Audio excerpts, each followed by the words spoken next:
Hello, my friends. Today I'd like to introduce a brand new game, and believe me, this is lit. As we all know, you guys and I like a horror story, and this is why I am convinced that you will love this game. A new game, Blair Witch, from the Hunt to Killer series has just come out. A few weeks ago, one box had delivered to my house, and I was absolutely thrilled. With this one box, you could feel that you got sucked into a scene in a horror movie wherever you are. Now, I know everybody feels bored, especially during this self-quarantine time. No matter if you are alone or with your friends, it's the perfect activity to play with this one box. You can have the best horror experience, and I'm telling you, this is not just a simple board game. This is a perfect horror experience that you could get immersed in. It's like you're playing a room escape game in your house.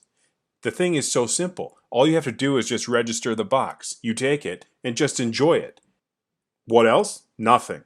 If you sign up for a subscription, you can get 6 boxes in each season, and each box is full of realistic evidence, maps, police reports, and more to provide a horrifying and immersive experience. You derive great pleasure at a small cost. I've been playing this game recently whenever I feel bored, and not only does the Hunt a Killer already have 100,000 subscribers, but it also has received over 2,000 5-point reviews. You can go to huntakiller.com/WANC and use special code for 20% off your first box. Again, make sure to use code WANC for a 20% discount. Can you survive the curse of the Blair Witch?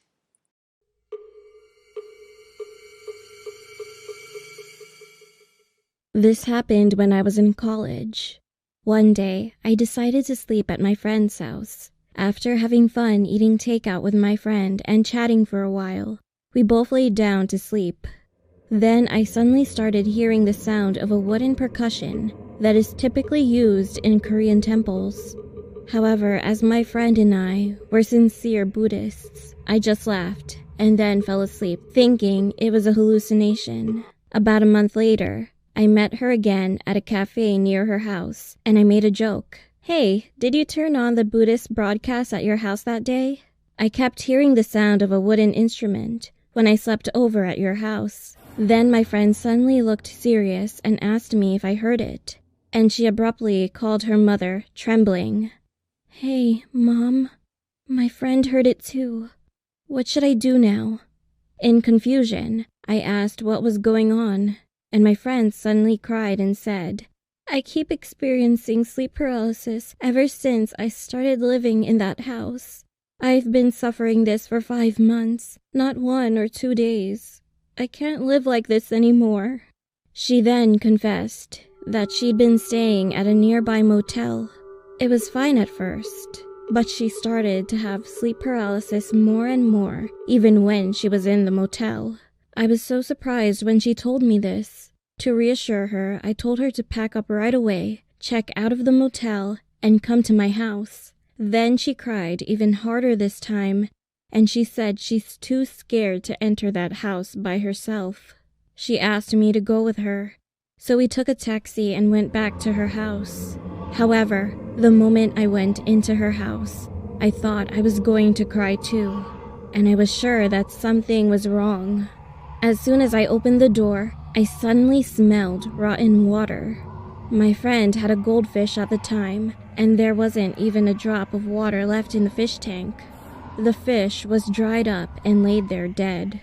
We ran out of the house without even thinking about packing her stuff up. We didn't go back to my house right away. Instead, we wandered around the crowded streets for a long time before returning. When we finally returned to my house, we both sat on my bed, thinking for a long time about what we had to do, and then fell asleep. When I woke up the next morning, I noticed that there were several missed calls from my mom. When I called her back, she asked me, "Are you at home with someone right now?" "Why, Mom?" I asked her, almost crying out of fear, and then she told me about her dream. In her dream, a tall, skinny, and abnormally big-eyed man was looking through my window in black clothes. "Why isn't she coming out? Why? Why? Why? Why? Why?" He muttered this while watching me. Mom ran towards him shouting, "What are you doing?" Then she suddenly woke up from her dream. So I was honest and confessed to my mom about my friend's house, and she told me not to go anywhere with her. She lived in my house for about a month. One of her mother's relatives was a shaman, and she suddenly got mad when she talked about her daughter, and then advised my friend to stay close to me. I think her house might have been possessed by a ghost. I thought about why he couldn't come inside my house. I guess it's because my mom bought some ceremonial salt before I moved into this house. And one of my relatives, who was a monk, once visited my house to pray for me while I was away. Maybe that's why. My friend later told me that she had moved out of the house, and the owner actually accepted her request without any complaints. I think cheap houses like those always have a legitimate reason. And fortunately, she's doing very well now.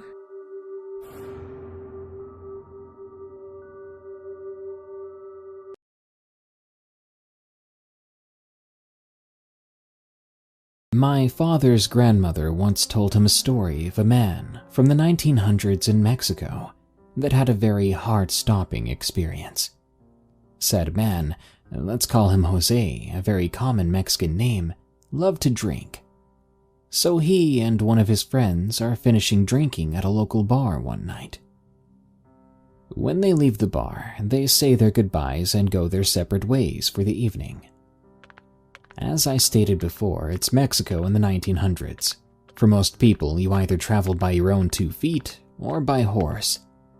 Luckily for Jose, he had a horse. So off he went, back to his home late at night, taking the dirt trails. Along the way, he passes under a bridge.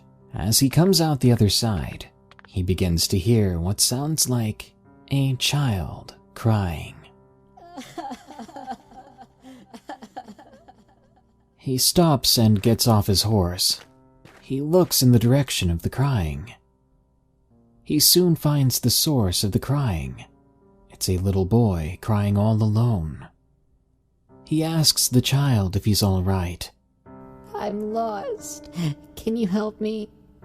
Jose, of course, agrees to help the little boy, so he picks him up and places him on the rear of the saddle. He gets back on, and then they're on their way. As they travel along, Jose feels the little kid poke his back a few times. So Jose asks what's the matter. The young boy responds, Daddy, look. I grew teeth. When Jose looks back, he's face to face with a horrifying sight. What was once a little boy now set a dark figure with rows of sharp, long white teeth smiling at him, with a pair of eyes that radiated death itself. Turning white with fear, Jose's only reaction was to pull back the reins of the horse, which causes the horse to fall backwards. Luckily, he didn't get caught in the middle and just fell off the back. Jose wasted no time getting up and looking for his horse, but unfortunately the horse had been spooked and ran off into the night. Jose proceeded to do the same and hightail it out of there, not even daring to test his luck. He didn't look back. The following day, when his friend asked to go for some drinks, he said only a little, because he didn't want to stay too late.